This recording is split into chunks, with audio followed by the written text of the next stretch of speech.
Assalamualaikum warahmatullahi wabarakatuh, and hi, I wish to all of the honorable and wise judges that are present here today, my lovely and supportive teachers, and all of my fellow friends. My name is AISYAH binti ZAHARIL, and I am from Sekolah Menengah Sains Kuala Selangor. So for today, I will be reviewing this book, which is titled Every Last Word, written by Tamara Ireland Stone. This book contains a total of 362 pages. This book is about a teenager named Samantha McAllister who has obsessive-compulsive disorder, OCD, who has the type purely obsessional.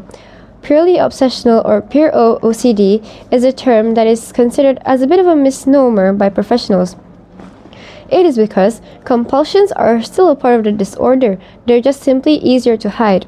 But many people who have pure OCD use it to differentiate an obsession with thoughts rather than using external behavior like ritualized hand washing or lock checking. This book takes me on a journey on Samantha's daily life and how she handles her OCD. Samantha is afraid to let the world know of her OCD because she doesn't want to be judged or criticized against them.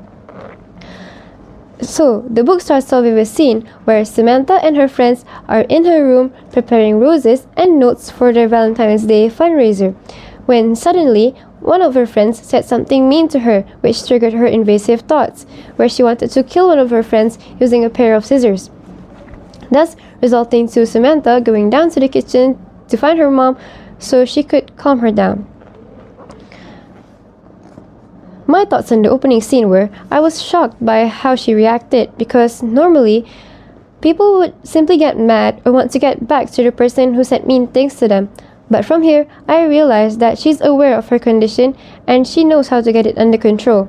As from the scene, she immediately went to her mother so she could calm herself down. One day at school, Samantha made a new friend named Caroline.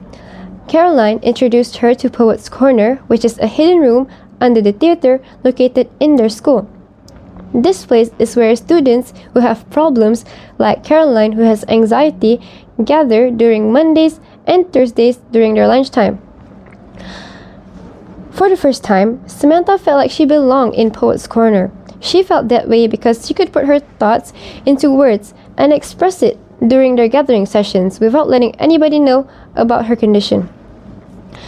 Poet's Corner has managed to change Samantha's life because she's able to express her thoughts in a way that she will not be judged by anyone. Because there is this one rule in Poet's Corner that states that nobody is allowed to judge anyone's poetry. In Poet's Corner is where Samantha meets this one guy named Andrew Olson, also known as AJ.